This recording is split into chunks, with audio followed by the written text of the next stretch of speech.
안녕하십니까, 안교수의 바깥세상 톡톡입니다. 오늘은 여러분하고 중국의 8가지 위기, 특히 외부, 즉 미국과의 패권전쟁보다도 내부 위기가 더 심각하다는 내용에 대해서 이야기를 나눠보겠습니다.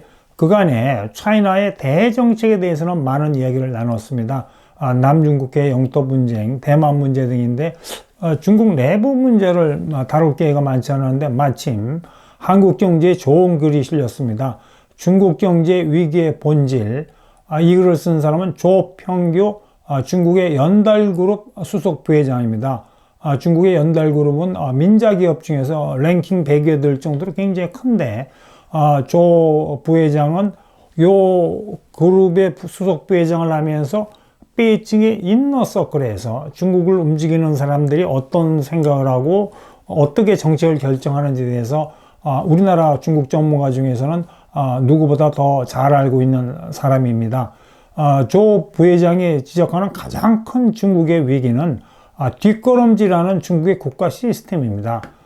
너무나 이념 중시하는 걸로 이제 중국 공산당이 변환된 겁니다. 사실 그 사이에 등소평의 실용주의가 중국 공산당을 지배하고 덕분에 중국이 빠른 성장을 했는데 갑자기 마오똥주의로 회귀하면서 중국 공산당, 특히 이념, 공산당 이념이 모든 것을 통제하려고 합니다. 특히 경제보다도 이념을 우선시하니까 1960년대 너무 이념 위주의 문화대혁명이 중국 경제를 완전히 파괴시켰듯이 만약에 앞으로 중국의 경제 위기가 오면은 이건 공산당의 위기다. 오랫동안 중국하고 사업하신 분 예를 들어보면 과거에는 혁명세대 나이 많은 사람이 이렇게 이 국유기업이나 정보 요직에 있으면서 무슨 비즈니스를 하려면 마오 따위죠. 그냥 밤늦게로까지 엄청나게 폭적 그러면서 비즈니스 했는데 언제부턴가 중국의 주요 요직을 미국 유학 갔다 오고 참신한 공산당원들이 자리 잡더래요. 왜냐하면 중국 공산당이 문호를 개방해갖고, 공산당은 전통적으로 노동자 계급만 들어오게 하는데 문호를 개방하고 능력 있는 다양한 사람을 중국 공산당으로 흡수했기 때문입니다. 두 번째 요인은 마오쩌둥은 1인 체제니까 엄청난 대재앙을 대약진 운동, 문화대혁명 같은 걸 갖고 왔는데 덩샤오팽이 중국 공산당을 집단 지도 체제로 바꿨습니다. 제일 중요한 조직이 공산당 정치국 상무위원인데 9명의 상무위원을 더하고 그래서 첫 번째 상무위원은 군사, 두 번째 상무위원은 경제, 각 역할이 있고 장점이나 후진따오는 대표자 역할밖에 안 했습니다. 그러니까 이 1인 체제는 아니었는데 지금 여러분이 잘 알다시피 중국이 이렇게 변하고 있죠. 이 마오쩌둥 1인 체제에서 덩샤오평 이후에 집단 지도 체제를 가다가 다시 마오식 1인 체제를 가는데 이게 중국 경제에 어떤 영향을 미칠지 제가 더 이상 얘기 안 해도 알 수 있을 것 같습니다. 참고로 베트남이 도이모이를 통해서 지금 개혁 개방을 하고 이렇게 빨리 발전할 수 있는 거는 베트남 공산당은 집단 지도 체제입니다. 근데 거꾸로 북한 경제가 저렇게 어려운 거는 북한은 1인 체제이기 때문에 이 개혁 개방을 이렇게 쉽게 못하는 겁니다. 두 번째 위기는 모든 것을 베이징이 통제하는 폐쇄적 통제 시스템으로 가는 겁니다. 여기는 세 가지가 있습니다. 언론 통제, 기업 통제, 정보 통제인데 얼마 전에 중국 정부가 이제 인터넷에 이렇게 퍼올려서 무슨 정보나 내용을 올릴 수 있는 매체를 통제하기 시작했는데 신화통신, 인민일보 등 주로 관영 매체 중심으로 이렇게 제한을 했대요. 이게 굉장히 이제 언론이나 인터넷 왔다 갔다 하는 콘텐츠를 이제 베이징이 통제하는 거죠. 두 번째, 베이징의 기업에 갖고 있는 생각은 최근에 베이징의 생각은 이 기업 활동을 중국 공산당이 베이징이 완전히 통제해야 돼. 특히 기업의 그 정보력이 공산당의 중국 정부의 정보력을 능가하면 이거는 중국을 통제하는데 문제가 크고 기업이 너무 해외로 나가고 통제할 수도 이것도 문제가 크다기 때문에 기업에 대한 통제를 굉장히 강화하고 있죠. 세 번째가 정보 통제입니다. 이 정보 통제가 그나마 지금 중국에 들어가 있던 외국 기업을 쫓아내는 엄청난 부작용을 유발하고 있습니다. 2017년에 이제 중국이 국가정보법을 매겨놨거든요. 이 중국에서 활동하는 모든 기업은 외국 기업 포함입니다. 중국 정부가 요구하는 정보를 제공할 의무가 있다. 그 다음에 또 여기에 더해서 지금 입법 추진 중인데 개인정보보호법이라는 게 있습니다. 보시듯이 코트라의 해외 시장 뉴스에 중국의 개인정보보호법 입법 동향 및 중국에 진출한 기업이 굉장히 주의해야 한다는 사항에 대해서 났는데, 이거는 내용이 뭐냐면요. 이 인터넷 기업이니 모든 기업이 필요 이상으로 불필요한 개인정보를 수집하면 이거는 위법이 되는 겁니다. 예를 들면 2018년에 알리바바의 계열사인 알리페이가 필요 이상의 고객 정보를 수집했다고 중국 정부에서 제재받은 적이 있거든요. 근데 여기서 우리가 이제 주의해야 될 것은, 이 민주국가의 개인정보보호법은 개인의 진짜 이 사생활을 보호하기 위한 건데, 지금 중국이 입법 추진하기 위한 개인정보법은 기업이 필요 이상의 중국 인민에 대한 정보를 갖는 것을 정부가 통제하기 위한 것 때문에 입법 목적이 완전히 다릅니다.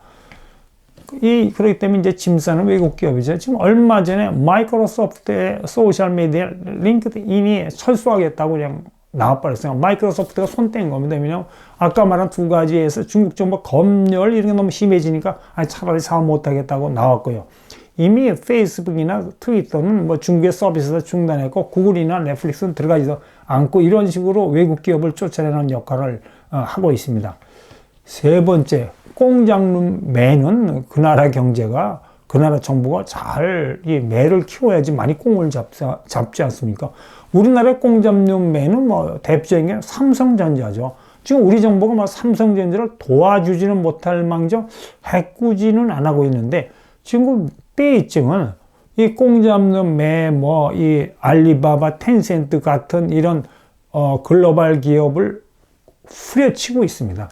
지금 알리바바는 엄청나게 두드려 맞았죠. 그러니까 반독점 위반으로 3조 원이 넘는 이 벌금을 부과받았고, 텐센트, 바이트댄스 등 25개사는 데이터 안보를 위협하지 않느냐 이런 식으로 정부를 조사를 받고 좀 어렵게 이게 고난을 당하고 있는데, 거기 더해서 디디추싱은 중국판 유버 회사인데, 이건 또 괘씸죄에 걸렸어요. 왜냐면 이제 뉴욕 증시에 상장을 했거든요. 근데 중국 정부가 그 전에 디디추싱 보고, 뉴욕, 미국에 상장하지 마라, 홍콩이나 상하이 증시에 상장하는데 베이징 말을 안 듣고 뉴욕 증시에 상장하니까 대박은 쳤어요. 자식 사업을 끌어들이는데 이제 괘씸죄에 걸려갖고 중국의 국가보안법, 안보보안법 걸려갖고 이제 곤욕을 치르고 있습니다. 이런 식으로 이제 IT 기업을 규제하는데, 이게 이제 기업이 방대한 정보를 가지면 정치 사회적 영향력이 커지고 공산당 통치 체제를 위협하고, 두 번째는 디디추싱식으로 뉴욕의 증시에 상장하면 미국 정부의 많은 이 통제를 받아야 되니까 그게 베이징 정부가 싫은 거예요. 왜? 중국 정부가 완전히 완벽하게 통제해야 된다고 생각을 하니까. 다음의 위기는 점점점 중국에서 이렇게 들끓고 있는 반외국 기업 정서, 반외국 기업 정책이라는 겁니다. 특히 이제 애국적 소비 운동이죠. 미국이 하웨이를 규제하니까 중국 사람들이라서, 야, 우리 고난받는 하웨이 휴대폰 사주자, 심하게는 1인당 2개까지 사주자고, 중국제 물건을 소비하는 거 애국적이라고 점점 이렇게 생각하고 있는 거고, 두 번째 이제 중국 기업 우선주의죠. 외국 기업보다는 화웨이, 텐센트, 샤오미 걸 먼저 사주자 그러는데, 특히 중국 기업 중에서도 이제 중국에는 국유 기업하고 민자 기업이 있는데, 요새는 민자 기업보다 이상하게 중국 공산당이 국유 기업을 더 이렇게 우선해서 지원해주고 더 육성시키려고 합니다. 그러니까 이게 중국이 진정한 의미의 시장 경쟁이 아니고 계획 경쟁입니다. 국유 기업의 GDP 성장 기여도가 무려 63%가 된다고 합니다. 이런 일이 벌어지면 심각한 부작용이 두 개가 일어나죠. 첫째, 그나마 중국에 진출했던 외국 기업이 사업하기가 점점 힘들어지죠. 중국의 소비자들이 중국 기업, 중국 물건 우선 구매하겠다는 거꾸로 외국 물건, 외국 기업 잘 안 사겠다는 얘기 아닙니까? 그러니까 이미 짐 싸기 시작한 거예요. 뭐 미중 패권 전쟁으로 인한 차이나 리스크도 커지고 여러 가지 요인 때문에 뭐 삼성전자 이미 거의 빠져나가고 일본의 도시바 미국 기업도 빠져나가고 두 번째 이제 중국이 그러니까 관심을 가지는 심각한 부작용은 신규 투자가 중국에 안 들어가려고 합니다. 얼마 전에 손정희 소프트뱅크 회장이 나 이 중국에 투자하는 거 중단하겠다 아주 폭탄 선언하지 않았습니까? 그 다음에 캐시 우드라고 유명한 세계적인 투자가인데 공산당 리스크가 너무 커서 뭐 중국 투자에 빨간 경고음이 열렸다. 그러면서 이 보유하고 있는 주식을 거의 매각했거든요. 시진핑 주석이 요새 또 공동 부유를 주장합니다. 공동 부유 다 같이 잘 살자 이거죠. 근데 사실 등 샤오팽은 선분원을 내세웠거든요. 이게 14억 중국 인민이 갑자기 다 함께 모여서 살 수 없으니까 먼저 부자 되는 사람들을 맹기를 그 다음에 전 다른 사람이 부자 되게 하자 이런 거를 했는데 이제 공동 부유 다 같이 잘 살자. 이거 너무나 멋있죠. 이게 원래 공산당의 최고의 그 정책 목표가 이겁니다. 소련 공산당, 북한 공산당 다 같이 잘 살자고 이렇게 하지 않았는데 결과가 뭐죠? 다 같이 못 살게 됐죠. 그러니까 소비에트 공산당 망하고 지금 북한 주민들이 굉장히 어려운 생활을 하지 않습니까? 이게 이제 공산당의 특징인데 다시 이제 다 같이 잘 살자고 하면 결국 중국 경제 내에서 부를 재분배해야 되거든요. 부를 재분배하려면 베이징 정부가 강력한 시장에 막 개입해야 됩니다. 그 다음에 기업 활동을 규제해야 되거든요. 그 다음에 이제 부자한테 증세하고 막 그래서 이제 이 재분배를 하려면 좀 정부가 이렇게 좀 설치해야 되거든요. 그러면 조평규 부회장이 지적한 거는 뭐냐면 중국에서 시장의 힘이 부를 창출하지 않고 그 다음에 기업의 뭐 활동 의욕이나 개인의 창의성이 저하된다. 이게 이제 중국 경제의 새로운 위기라고 이제 지적을 하면서 공동 부유 정책이 잘못되면은 과거에 그 소비에트 경제가 몰락하고 지금 북한이 굉장히 어려움을 겪고 있듯이 공동 빈곤이 될 가능성이 크다고 아주 따끔하게 지적하고 있습니다. 다음의 위기는 중국인의 독특한 국가관입니다. 저는 이 내용이 처음에 잘 이해가 안 돼서 조평규 부회장한테 직접 전화해서 물어봤습니다. 그러니까 내용은 이렇습니다. 우리나라는 개인이 이렇게 합친 게 대한민국 국가라고 생각됩니다. 그러니까 이 대한민국이 잘못되면 자기들이 안 된다고 생각하니까 나라가 어려울 때 뭐 우리 외환위기사 때 금무기 운동하고 막 그러지 않습니까? 근데 중국인들의 국가와는 다릅니다. 국가하고 나하고는 관계가 없다는 겁니다. 왜 그러냐면 여태까지 중국인들이 역사적으로 지도자를 뭐 선택해 본 적이 없기 때문에 뭐 무기력감에 빠져갖고 뭐 국가의 흥망이 내 책임, 개인 책임이 아니다. 그 다음에 국가가 개인의 자유를 제한해도 크게 거부 반응이 없다 그럽니다. 이제 이게 이제 우리하고 큰 차이인데 왜 이러냐 하면은 역사적인 배경, 이건 제 생각입니다. 보면은 여러분 중국 역사의 반 이상은 외부 정복자, 몽골족, 만주족의 지배를 받았거든요. 한족이 지배한 거는 반도 안 됩니다. 그렇기 때문에 이제 왜 몽골족이나 만주족이 쳐들어올 때는 저항을 했지만 송나라나 이런 나라에 저항을 했지만 일단 정복당하고 나면은 중국의 중국 백성들은 그냥 정복자에 순종하고 살았습니다. 근데 우리나라는 좀 다르죠.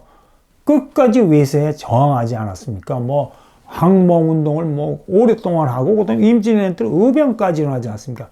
이게 이제 중국인들의 독특한 국가관인데 제가 뒤에 말씀드리겠지만 중국 경제가 위기에 빠질 때 엄청난 문제를 유발할 거라는 겁니다. 다음의 위기는 가공할 중국의 부패 사슬입니다. 시진핑 주석이 강력한 반부패 운동을 펼치고 있죠. 뭐 150만 명 이상의 부패 공무원을 색출했는데 문제는 트랜스페런시 인터내셔널이라는 조직이 매년 100나라의 부패 지수를 1부터 100까지 이렇게 점수를 매겨서 이렇게 조사했고 발표하는데 중국의 스코어 점수는 41입니다. 요거는 큐바나 아프리카의 나미비아보다 부패가 더 많다는 겁니다.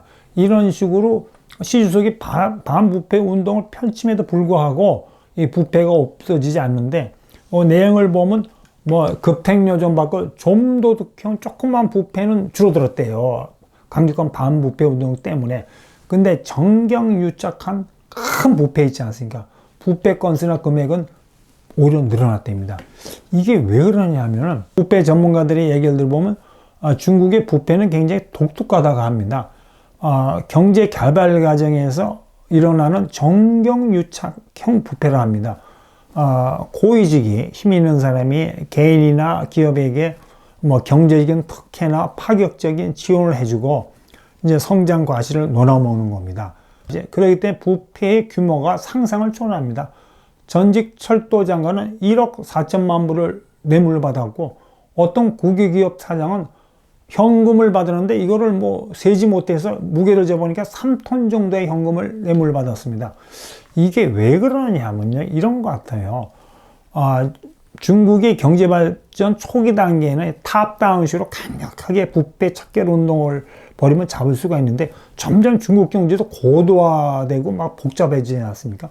그러면 정부가 점점 뒤로 물러가고 민간 자율로 맡깁니다. 시장에 맡기는 거죠. 그러면 정부가 뒤로 물러간다는 건 정부 관리들이나 어떤 요직에 있는 사람이 힘이 없어진다는 거예요. 그럼 민간 기업이 정부 관리나 그런 사람한테 부탁할 일이 없어지면 자연스럽게 부정부패가 없어지는 겁니다. 그거는 우리나라 경험 보면요. 제가 그 70년대 말부터 공직에 있었는데 처음에 제가 공직 시작할 때는 정부 공무원들이 기업 인허가권을 갖고 있었습니다. 그리고 이 뭐 기술 도입이나 중요한 기계를 수입할 때는 서류 하나하나 사인을 해줬어요. 그러니까 뭐 이 관공서에 뭐 기업인들이 그냥 쭉 줄 서서 막 들어들었거든요. 근데 2000년도에 제가 산업통상자원부를 관둘 때는 그 당시에는 기업인들이 관공서에 들어오질 않아요. 그래서 들어올 일이 없거든요. 공무원들이 다 이렇게 민간 자율로 맡겨놨기 때문에. 그럼 자연스럽게 부정부패가 줄어드는 겁니다. 근데 중국은 지금 완전히 거꾸로 가고 있지 않습니까? 우리가 지금 말씀드린 식으로 정부가 통제를 강화하고 막 기업 활동에 개입하니까 점점점 기업이나 개인들은 뭔가를 특혜나 특권을 얻으려면 이 힘 있는 사람하고 밀착해야 되니까 이런 정경유착형 부정부패가 쉽게 없어지지 않는 겁니다. 마지막으로 이제 중국의 심각한 위기는 다가오는 재정 절벽입니다. 이유는 두 가지입니다. 초고령화 사회하고 이제 소련식 군사 팽창주의인데 저요 그래프를 잘 보시면요. 2060년이 되면은 이제 한국, 일본, 중국 모두 초고령화 사회에 진입한다. 그런데 제일 그 초고령화 사회에 진입한 나라가 한국입니다. 그러니까 이 고령화 문제에 있으면 우리가 차이나 걱정할 여유가 없어요. 우리가 제일 심각한 고령화고 그 다음에 이제 일본 다음으로 중국이 심각한 초고령화에 들어가는데 이렇게 되면은 중국 정부 예산에서 고령화 사회에 관련된 예산 규모가 커져요. 이게 세 가지 했습니다. 사회보장 비용이라고 그러는데 이제 고령화가 되면 은퇴한 분들 연금 줘야 되죠. 그 다음에 아프면 의료비가 많이 나갑니다. 세 번째로 각종 복지 비용이죠. 이런 게 많이 나가지 않습니까? 근데 이제 고령화 사회에 먼저 드는 일본의 경우를 여러분이 보시면요. 이 그래프를 자세히 보시면 2000년부터 2015년 사이에 제일 이렇게 휙 올라가는 노란색 그래프가 아까 말한 세 가지 사회 보장 비용인데 이게 고령화 사회에 들어와서 15년 사이에 이제 2000년을 100이라고 했을 때 1.88 거의 2배로 뛰었어요. 15년 사이에 고령화 사회 때문에 일어나는 사회 보장 비용이 두 배로 정부 예산 중에서 늘어나니까 다른 흑색, 빨간색으로 한 다른 예산 있지 않습니까? 교육비, 공공투자 같은 거 다 줄어들었잖아요. 이게 굉장히 심각한 문제인데, 그러면 중국이 지금부터 이 예산 운영을 굉장히 효율적으로 해야 되는데, 그 다음에 더 심각한 문제는 소련을 붕괴시킨 레이건식 군비 경쟁 전략에 말려드는 붉은 중국입니다. 지금 미국이 말이에요. 중국이 이렇게 도전하기 때문에 여러 가지 방향에서 이제 중국이 압박을 가하지 않습니까? US, 차이나 디커플링, 이제 공급망 사슬을 재편하는데 그 중에 하나가 군비 경쟁 해보자 이겁니다. 중국이 2050년까지 군사모험 그랬고, 이제 항공모함 6척 길고 미국을 따라잡겠다니까, 그래, 그럼 해보자. 그리고 미국의 상원, 하원이 공화민주당, 여당, 야당 만장일치로 국방 예산을 파격적으로 증액시켰습니다. 7,410억 불로 늘려준 거예요.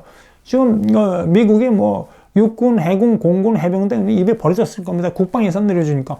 그 의회가 이렇게 파격적으로 국방 예산을 늘려준 이유는 간단합니다. 그러니까 중국이 군사 도전하니까 이걸 미국이 견제해야 되겠다. 근데 이제 이 통계를 보시면요.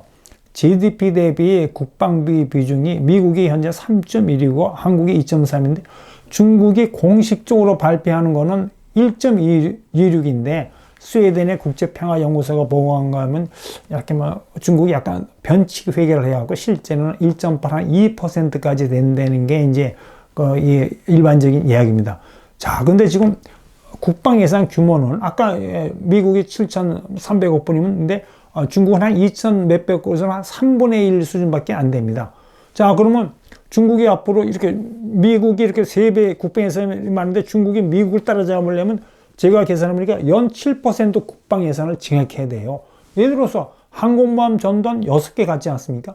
지금 1개 항공모함 전단을 제대로 운영하려면 약 20조 원이 필요한데 우리나라 국방 예산이 50조 원입니다. 그러니까 우리나라 국방 예산이 약 반이 항공모함 전단 하나 제대로 운영하려면 들어가니까 6개 항공모함 전단을 운영하면 우리나라 국방 예산이 한 3배가 들어가는 거예요. 그런 식으로 이 해군 항공모함 전단 양성이 이게 물먹는 하마거든요.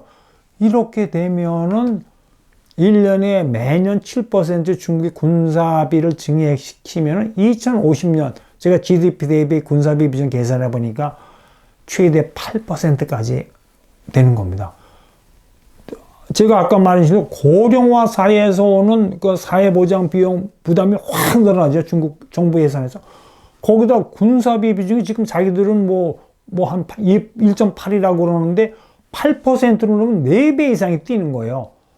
아, 그러면 중국 경제, 중국 재정이 못 견디죠.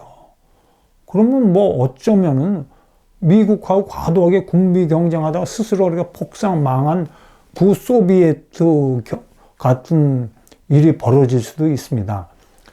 자, 그럼 지금까지 말씀드린 거를 3가지로 요약해 드리면은 여러분 이렇게 생각합니다. 여러분이 중국 국민이라고 생각해 보십시오. 공산당이 모든 걸 책임지겠다 그러면은 그렇게 해주세요. 근데 지금까지는 중국 국민들이 만족하죠. 이렇게 잘 먹고 살게 해주고 매년 성장을 하니까. 근데 만약에 거꾸로 경제 위기가 오면은 중국 사람들이 어떻게 행하죠? 아까 말씀드린 독특한 중국인의 국가관에 의해서 너희들이 베이징 정부가 중국 공산당이 잘 먹고 살게 해주겠다는데 이거 뭐야? 어떻게 된 거야? 이렇게 경제가 어려워져. 그러면서 우리나라 같은 민주국가는 경제가 어려우면 국민들이 힘을 합쳐서 정부하고 잘 살도록 예를 들면 우리나라 근무호기식으로 노력할 텐데 중국인들은 팔짱 끼고 있을 겁니다.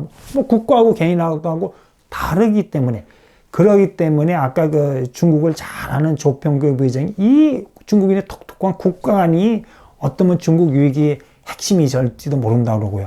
그 다음에 이제 또 재밌는 제가 케이스를 하나 말씀드리면 제가 잘 아는 분이 있는 회사가 중국의 연구소를 매길었답니다. 거기에 이제 한국에서 파견된 이제 연구원들이 한 5명 있고 중국인들이 한 몇십 명 일하는데 어떤 기술을 줄까 말까 그러다가 아깝지만 중국의 어떤 좋은 기술을 하이텍 기술을 줬대요. 그런데 만약 한국이 일본 기업이나 미국 기업에서 그런 좋은 기술을 이전받으면 우리 연구원이나 우리 직원들은 막 밤새도록 막 연구해서 어떻게 이걸 업그레이드 시킬까 우리 현실에 맞게 막 개량할까를 하는데 중국 연구원들이 그냥 땡큐 그러고 캐비넷에 집어넣습니다. 그래서 하도 이상해서 물어봤대요.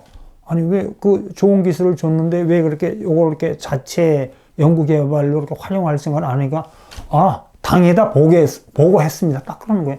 이렇게 실적으로 올리면 그건 끝이에요. 그러니까 공산당이 통제하면 통제에 금방 즉각적인 효과는 있을지 몰라도 이게 장기적으로 모든 중국 인민들이 소극적이고 방관적인 자세를 취하게 되는 게 중국 경제가 앞으로 위기에 닥칠 커다란 요인 중에 하나일 것 같습니다.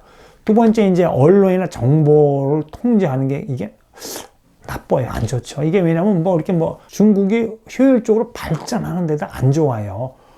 하나 예를 들면 대약진 운동을 할 때 식량 부족으로 한 3천만 명 정도 중국 인민이 꼴딱 굶어 죽었는데 그때 기록을 자세히 보면 중국의 남부 지방에는 쌀이 남고 북부 지방에는 쌀이 부족했대요.